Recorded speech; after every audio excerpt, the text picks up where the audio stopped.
Welcome to JGTCR, I'm Cope, and today we're tuning the Abarth 500.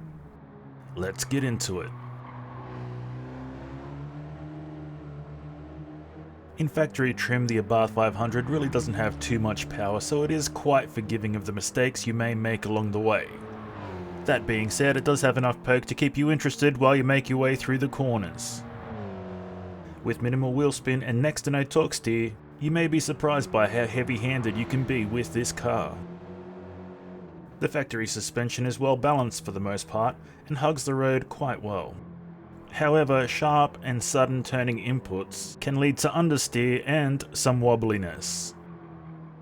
Where the Abarth 500 suffers the most is under braking. While learning the flow of the car, the brakes are more than adequate to slow you down. The problem only truly presents itself once we start pushing the limitations.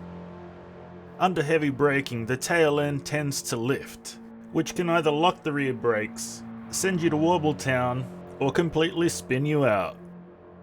The good news is that after a few laps you do become accustomed to this, so you can anticipate problematic areas and adapt.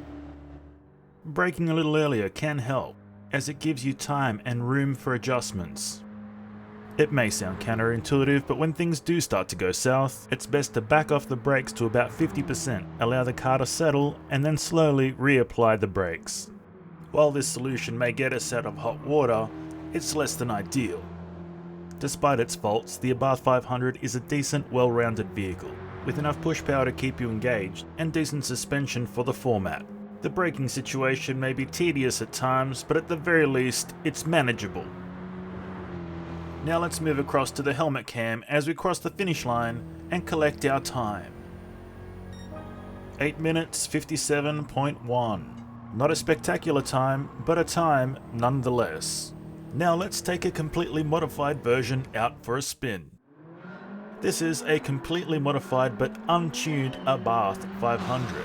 Meaning it is running the default settings after all parts have been installed.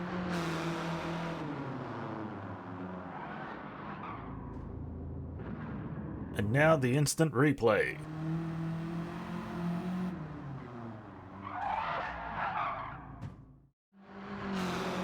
Yes, the issues from the factory vehicle have increased tenfold, and on a perfectly flat stretch of road too.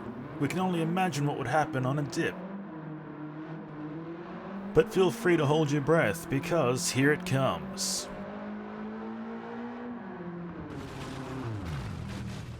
I dubbed thee Flippy.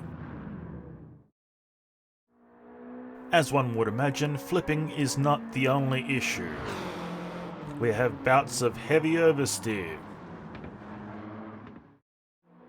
some lovely nose standing, and some good old regular wobbliness.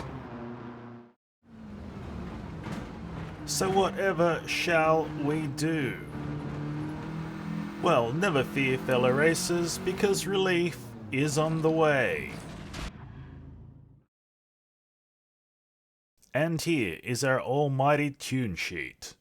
You may notice that much of this tune is spent trying to keep the rear end on the ground. Starting with the suspension, the body height adjustment is a full 25mm lower at the rear. This gives our vehicle a squatting stance, and makes it just that little bit more difficult for the tail end to flip over the nose. Moving across to aerodynamics, we can see the rear is set to 150, which is the highest amount of downforce we can achieve on the rear. But the true hero of the day is the ballast. With 100 kilos set as far back as possible on the chassis, it truly is the saving grace of the Abarth 500. With all of that out of the way, feel free to pause, take a screenshot, or whatever you need to do to get this tune dialed in to your car. So now we have our tune dialed in, there's nothing left to do but to take it out on the circuit.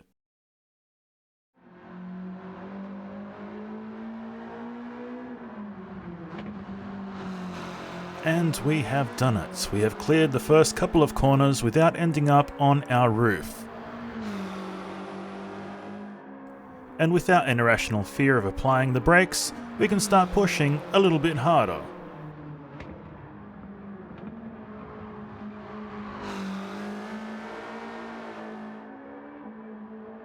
clearly our adjustments to the suspension has improved the Abarth's maneuverability. As such, she handles like she's on rails. As long as you stay on the black stuff, that is. Grabbing those rumble strips a little too hard can unsettle the car. This is due to the extreme settings we had to apply to keep the tail end planted. However, due to the predictable nature of the vehicle post-tune, there should be no issues placing the car exactly where you want it on the track.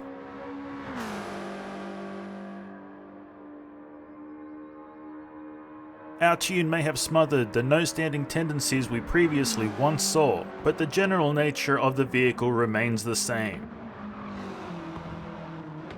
Even with a decent bump in power from all the modifications, we still find low wheel spin on full throttle and low torque steer. We also find the vehicle is still generally forgiving of mistakes. After all is said and done, this Abarth 500 has gone from a cute little hot hatch, transformed into a baby flip machine, and eventually reached its final form as a mini pocket rocket. So now let's head to the helmet cam so we can cross the finish line and collect our time.